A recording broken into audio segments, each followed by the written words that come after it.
Boas noites. A xuíza Pilar de Lara comezou hoxe unha nova ronda de declaracións relacionadas coa operación Pokémon. Hoxe declararon perante a xuíza 3 funcionarios do Concello de Lugo en calidade de investigados polos supostos delitos de tráfico de influencias e cohecho.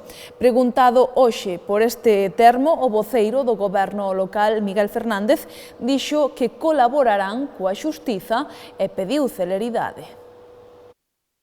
Non podía ser de outra maneira, facilitamos toda a información desde o Concello, de expedientes, etc., que nos requira, colaboración máxima ca xusticia, deixar que a xusticia dictamine, e, iso sí, pedirlle rapidez, porque, é un tema que moitas veces bastante injusto se non se produce ca rapidez que demandan os ciudadanos. Por tanto, na máxima colaboración, creemos na presunción de inocencia da xente, temos uns funcionarios moi capaces, moi preparados e que se moven polos criterios éticos e deontológicos, como podía ser de outra maneira.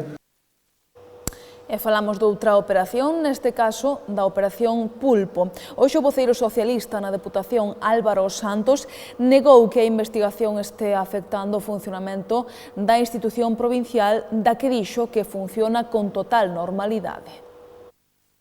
A Deputación de Lugo está funcionando con absoluta normalidade, tanto o Goberno como o persoal funcionario, o persoal que presta os seus servicios, o seu traballo na institución provincial, funcionando con absoluto dinamismo, con absoluta normalidade. Sí que é verdade que hai unha sensación na que coincide o persoal e o Goberno. De feito, a propia Xunta de Persoal, os sindicatos, os representantes dos traballadores emitiron un comunicado nos últimos días no que se facían eco desa reflexión de como se están tratando eses asuntos, de como se está trasladando á cidadanía unha investigación xudicial na que hai que ter un pouco de tacto, un pouco de decoro, non? Pois falando de implantacións de DIUs, do Fondo Social, no que se insiste en que é absolutamente legal. E por parte do Goberno, evidentemente, en que se hai alguna duda sobre a legalidade, se debe de investigar a quen o aprobou, a quen o executou e non a quen precisamente o recortou ou o eliminou completamente, como foi a partida de viaxes para persoal funcionario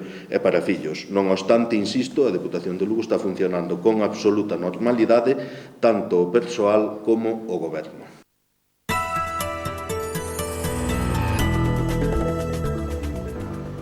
Esta mañá comezaron as obras de reparación das canalizacións e asfaltado da Ronda da Muralla no tramo comprendido entre Rúa San Roque e Praza Bispo Odoario. O Concello realizará os traballos en 3 fases diferentes para garantir a mobilidade. As obras contan con sinalización e para evitar atascos hai cartéis instalados con información de posibles rutas alternativas. Estes traballos contan cun orzamento de 208.000 euros e 2 meses de prazo de execución. Mañá hai pleno na Deputación e no mesmo debatiránse os orzamentos. Hoxe o deputado socialista Pablo Rivera dixo que o diálogo está feito e mañá se verá se quen ten que dar un paso adiante no consenso finalmente o dá para sacar adiante as contas da Deputación. Eu vou a reincidir no que xa se leva comentado, é dicir, un orzamento do diálogo, levase, creo que un orzamento xusto e coherente cas necesidades non só da oposición ou do deputado non adscrito, senón cas necesidades de todos os veciños e veciñas desta provincia e de todos os alcaldes desta provincia.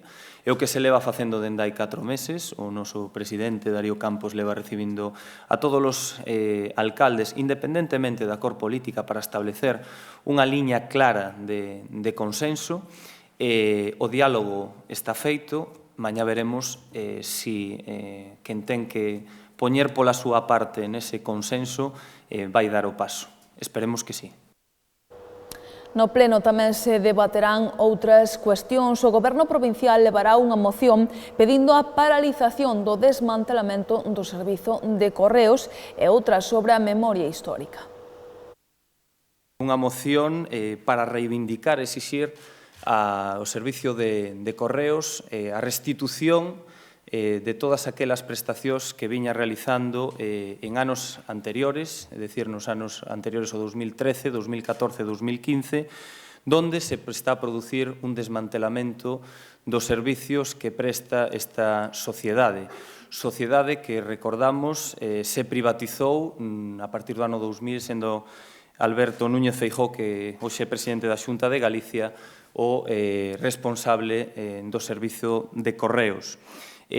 Fundamentalmente reivindicamos dúas cuestións básicas da prestación dos servicios que están a realizar, que se centran na reducción dos horarios de atención ao público e tamén se reducen o persoal. Nos últimos anos, en 2013, 2014 e 2015, reducíronse 29 plazas que estaban asignadas a este servicio por toda a provincia.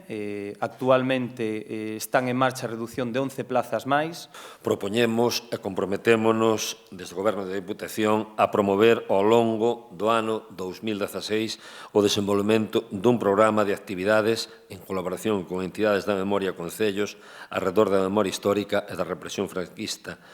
Realizar, coa participación das entidades da memoria, un estudio da represión na provincia de Lugo para elaborar con outras institucións e colectivos un mapa da memoria, rede, lugares de represión, resistencia, solidaridade e homenaxe en Galiza. E, por último, promover un recoñecemento e homenaxe a todas aquelas persoas que ostentaban cargos públicos para os que foron elexidos democráticamente e que foron represaliados, encarcelados ou asesinados debido a ese cargo que ostentaban e as ideas que defendían a raíz do golpe de Estado de 36.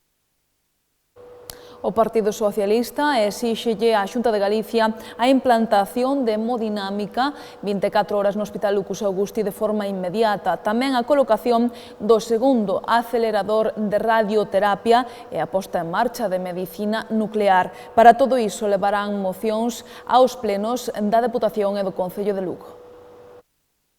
Vinculaban a inversión dunha sala de 24 horas a un informe de mercado cun criterio exclusivamente, unha visión exclusivamente economicista de a situación e cuantificaban exclusivamente en términos económicos este servicio, cando todos sabemos que a saúde ten un custo, pero non ten un precio, e que hai unha serie de factores moi importantes que se teñen que ter tamén en conta. Agora, 2 anos despois, veñen de presentarnos o balance do Rexistro Galego de Atención ao Infarto Agudo do Miocardio, un informe sesgado, un informe incompleto e un informe que, sorprendentemente, obvia unha serie de datos vitais para demostrar a necesidade deste servicio. E, aínda así, comprobamos unha vez máis como os ciudadanos de Lugo, os ciudadanos da provincia, somos tratados como ciudadanos de segunda, pois que temos que agardar nada menos que 192 minutos en ser atendidos. Exactamente o doble que o que ocurre cun ciudadano de Santiago de Compostela ou cun ciudadano da Coruña. Con un acelerador vai a seguir moita xente de Lugo enferma de cancro facendo a ruta do cancro hacia a Coruña. Non sabemos nin tan sequera que criterios se van a seguir para decidir cales van ter a suerte de facelo en Lugo e cales van ter a desgracia de seguir peregrinando nunha ambulancia.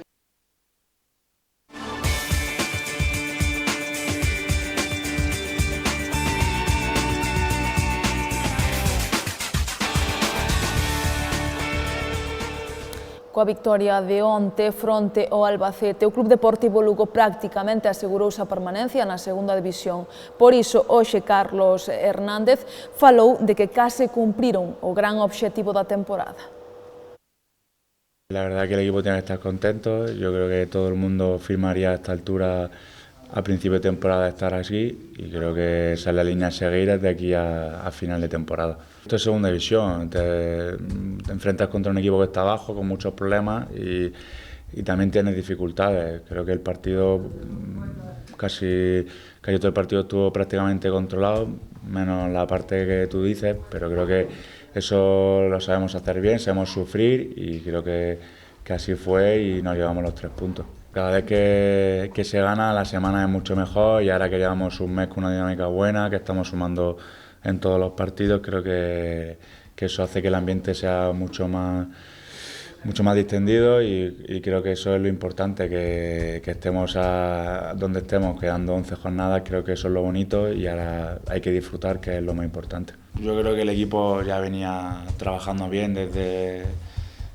con Luis, ahora también pues lo sigue haciendo con José. Yo creo que ha metido sus conceptos, que el equipo lo ha cogido rápido y bueno, a la vista está que los resultados se están viendo reflejados. Yo creo que es un entrenador que tiene muchas ganas, que nos implica todos los días pues entrenar, intensidad y bueno, eso también pues hace que el jugador nunca se relaje y bueno, que de aquí a final de temporada pues sigamos mejorando y compitiendo hasta el final. Además el Tenerife anda bien, lo he estado viendo estos últimos partidos y bueno, tampoco, yo creo que ningún partido es fácil y más ahora contra un equipo que está en una línea buena, juega en casa y bueno, él querrá sumar y nosotros pues seguir la racha de mínimo sumar un punto y si es los 3 pues mucho mejor. Que juega con criterio, juega con buen trato de balón y yo creo que va a ser un partido bonito, que los dos equipos van a tener su protagonismo con balón y bueno, esperemos que seamos nosotros los que más lo tengamos y nos llevemos el partido a casa.